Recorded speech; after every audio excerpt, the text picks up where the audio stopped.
Hey, so we're going to get started. I would love to introduce our special guest today. And Barbara, feel free to add to. I've had the privilege to get to know Gina just by talking to her the last couple of weeks. And so it's been certainly my pleasure. She is, let me just get this right. She is a speaker, an executive life coach, and clinical hypnotist with over 2 decades of experience helping individuals strengthen their confidence, communication, and personal alignment. Her work is rooted in behavioral science, emotional intelligence, and practical communication skills, helping people understand how their internal patterns influence the way they show up, connect, and lead. Gina is known for translating complex human behavior into simple, usable insights that improve both professional results and personal relationships. She's passionate about helping people move beyond performative confidence into a more grounded, authentic way of living and leading. Today, she's going to be talking about where confidence really comes from. And I really love this, especially when it said, her work is rooted in behavioral science and emotional intelligence. That's not AI. We are still real people. So I'm so anxious for you all to hear from Gina. And Barbara, would you like to add anything to that introduction? Well, I just want to say that I met her at a conference in Kansas, and she's one of these people you meet and you don't forget. She's just got this presence, and I'm just happy to call her a friend. And she's amazing, and you'll find out when she starts speaking. All right. So Gina, take it away. No pressure there. Like, I don't know what's going to come out of my mouth, and just don't hold me responsible for that. But it's funny when we read a bio or something. It's so flowery to me, and it doesn't. It's twofold. It doesn't even make sense sometimes because it's like there's so much backstory that you can't even put. I find it difficult anyway to put it into a really short, tight little format. But and it kind of makes me feel like, ooh, can I live up to that on this call? Because you know what? Things are happening all the time in our lives. And the fact is that I'm just very curious about human behavior and the things that drive us to make the decisions that we do and to feel the way that we do about ourselves and others. And we start doing that from the time we're born. And, a lot happens over a lifetime to kind of shape our values, sometimes in great ways and sometimes in not so desirable ways, right? And confidence is one of those things that we all want to have. And the truth is that you can have confidence and still not feel good sometimes about yourselves. We can doubt ourselves.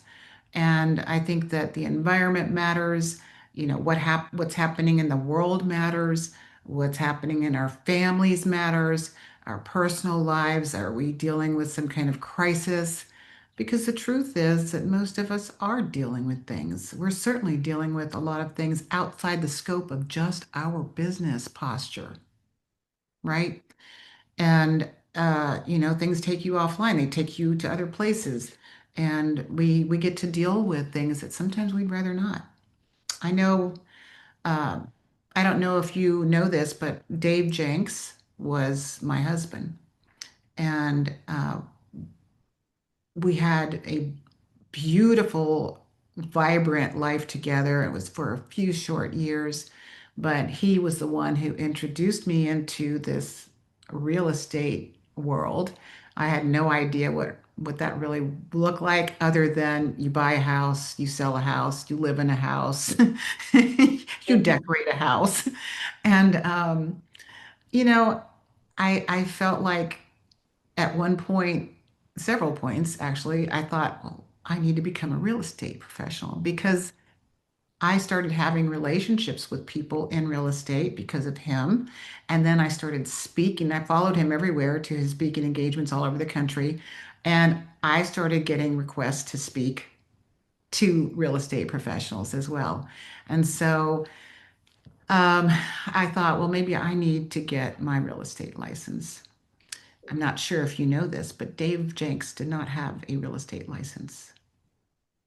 And Hmm. yet he taught real estate professionals for a lifetime. And I think that's really interesting. The other thing is he was an educational psychologist by degree, by education. And it it makes sense to me now.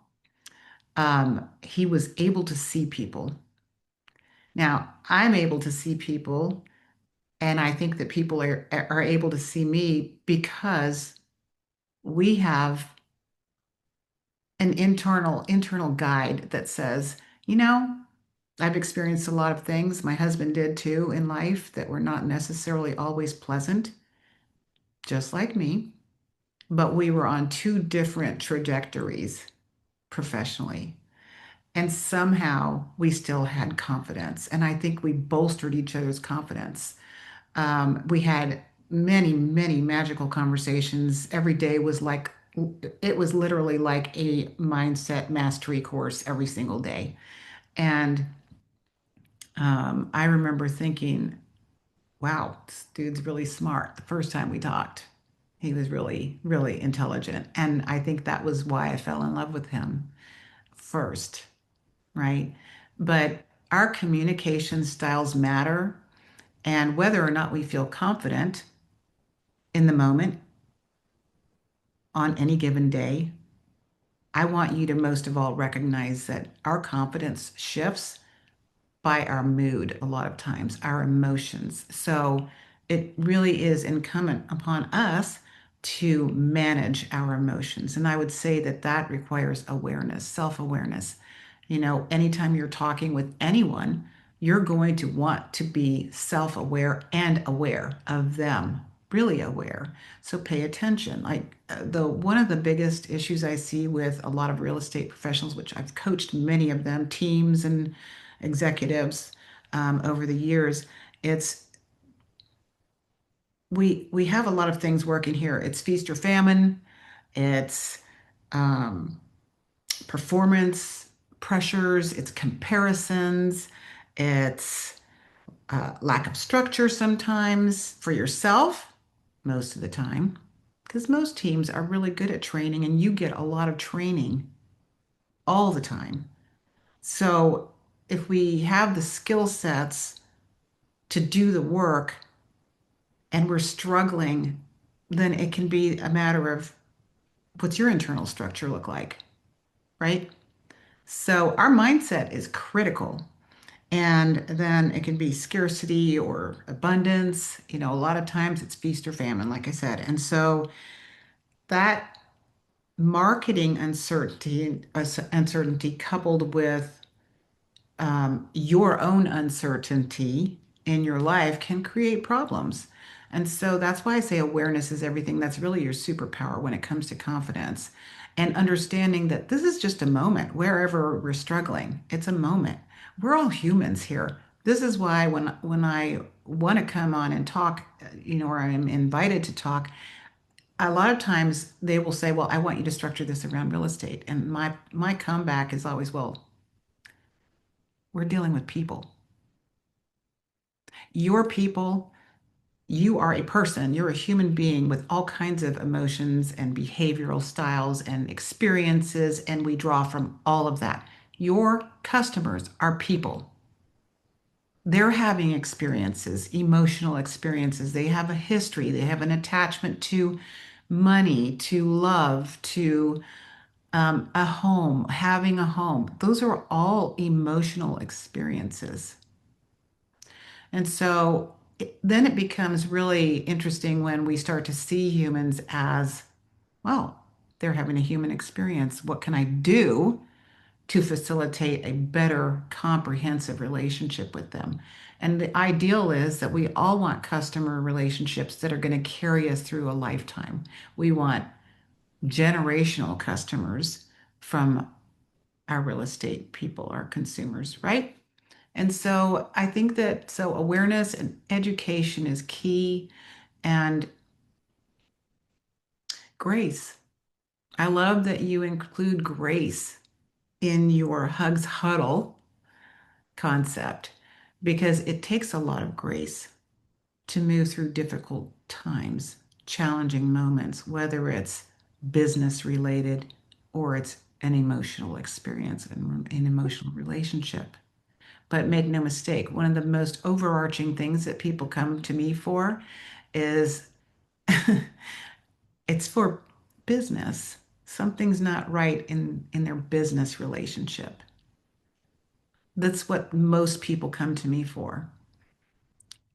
But there's always an emotional component behind that message. And it's been interesting after the work that I've done with, I don't know, at this point, it's probably thousands of people, just working with them at deep levels. It is us valuing ourselves, first of all, that matters most. And we cannot do that unless we have personal awareness.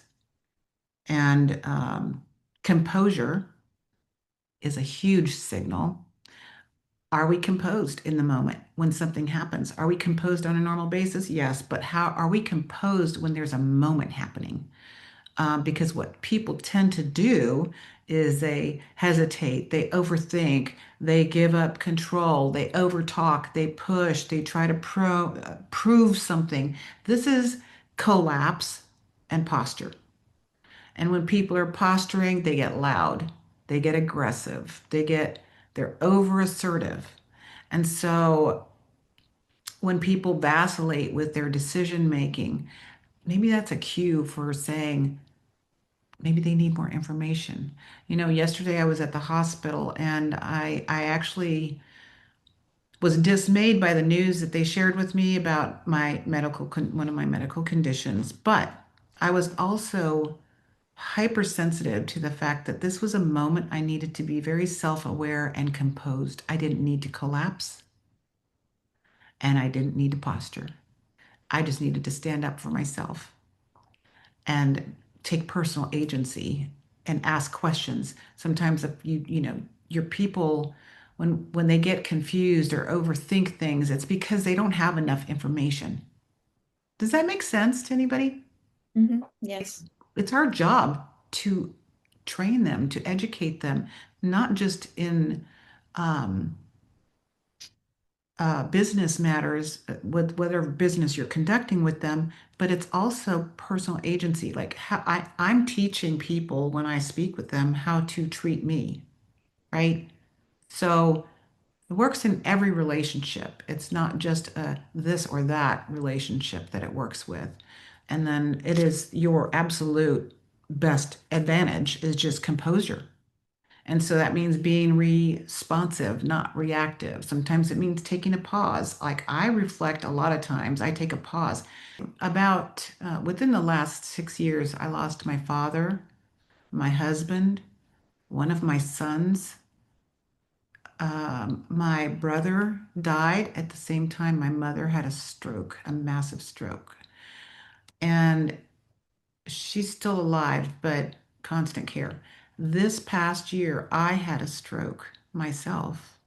And I was also diagnosed with a brain tumor.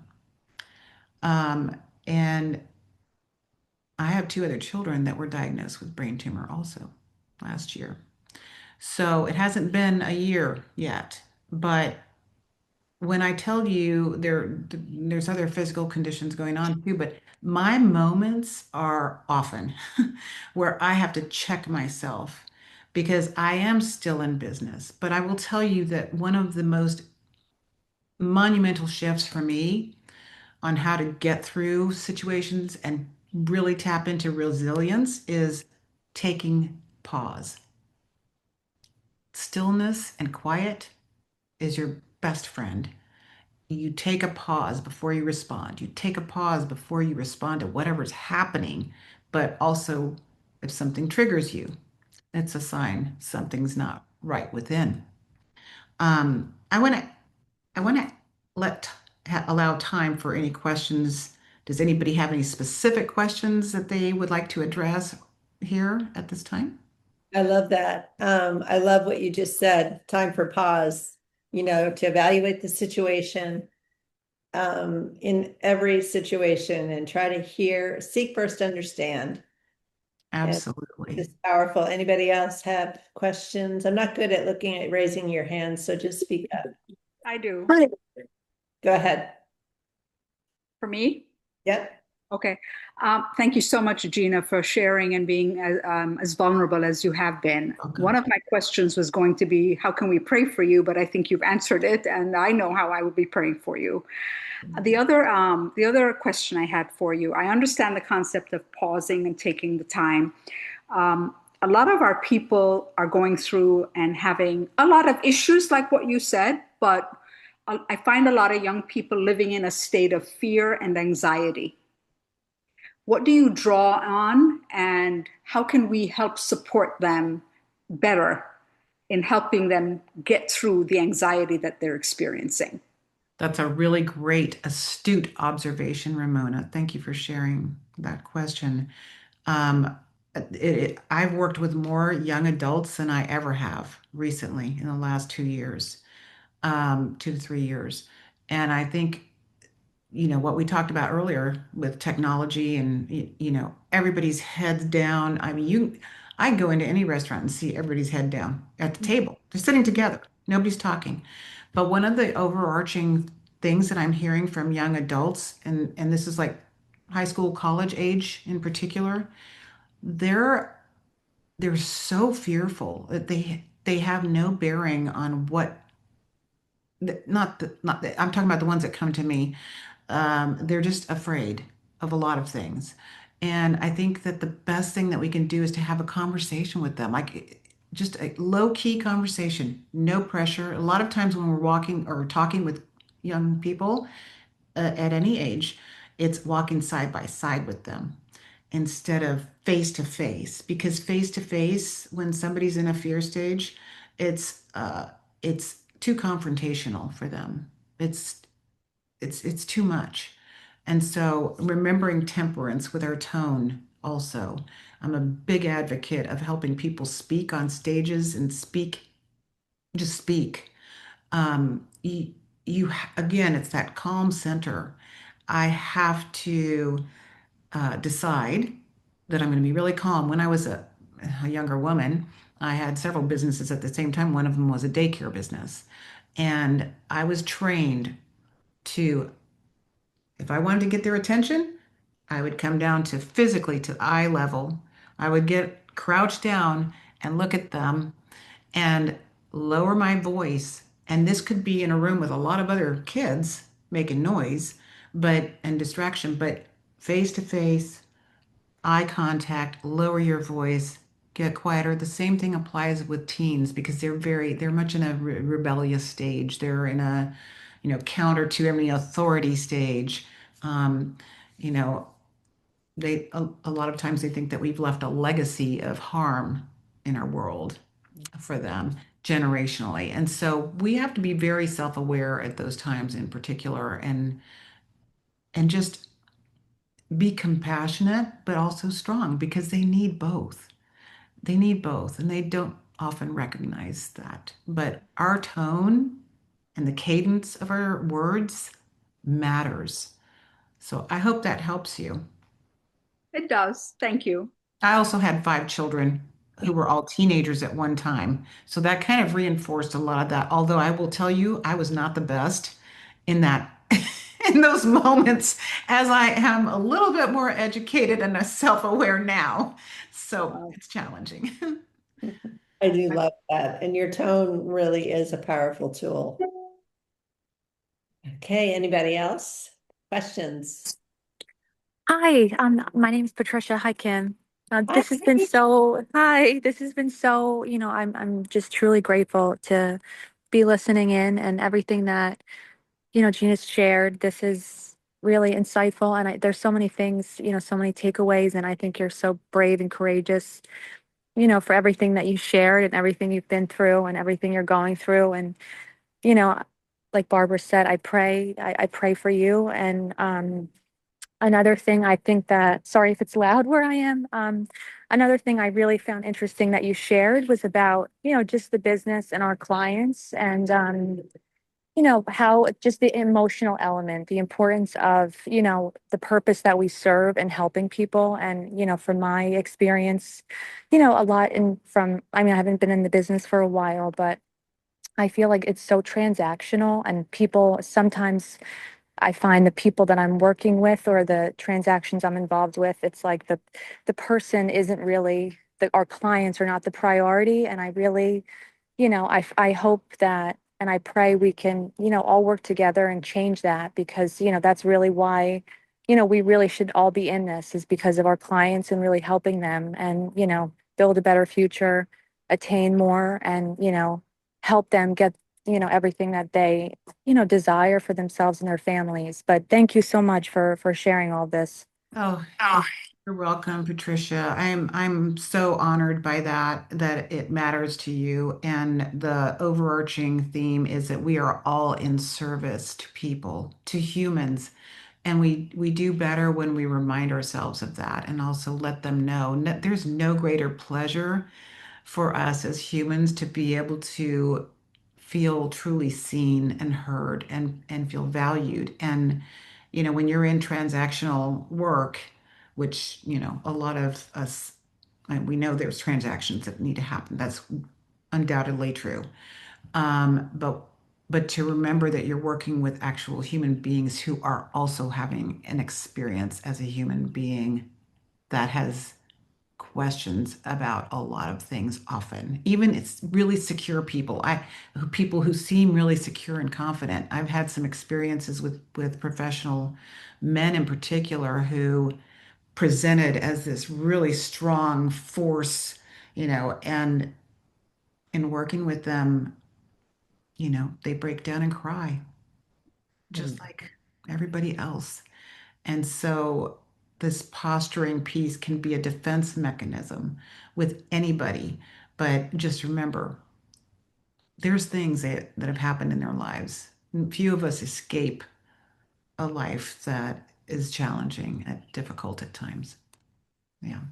Thank you, Gina. And thank you for all of your insight and wisdom and your vulnerability to share, that you have things going on. So we appreciate you and offer our prayers to you. I ask that you all will please pray for my family and specifically my father.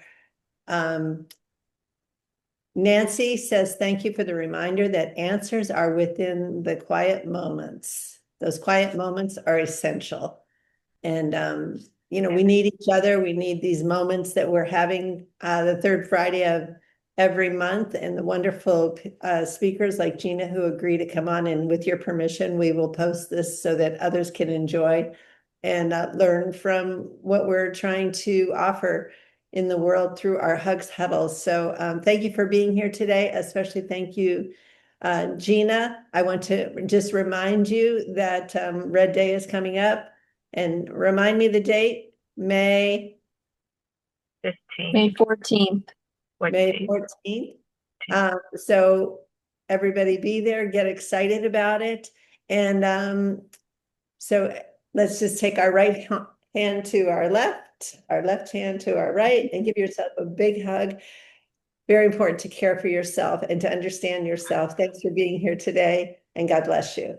Thank you so much. Thank you, Gina. Thanks, everyone. Have a great day. Thanks, everyone. Everyone. Thanks, Gina. You're welcome. Thank you, Take care. Gina. Thank you, Thank Gina. you. Thank Bye. you. Thank you so much. You're welcome. Thank you.